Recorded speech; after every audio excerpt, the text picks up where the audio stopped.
Мин 4 класс укучысы Бәдретдинова Гөлнур. Остазым. Бу шигырьне Нәркиз апам язды. Укытучылар бәйрәмен елда мин көтеп алам. Укытучымны котларга чәчәкләр алып барам. Остазымның бәйрәме бит. Мин аны котлыйм әле. Шигырь багышлыйм. Мин аңа, сез дә тыңлагыз, яме?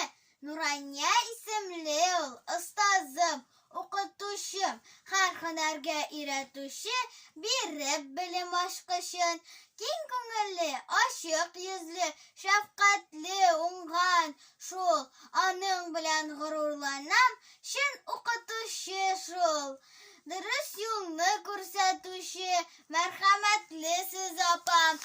Белем биреп өйрәтүче, укытучы сез апам. Көндә мәктәпкә киләбез, безне каршы аласыз. Сау булыгыз балалар дип, озатып та каласыз. Укытучы апамны мин яратам һәм хөрмәтлим. Аңа карап үрнәк алам, чын укытучы шул ул.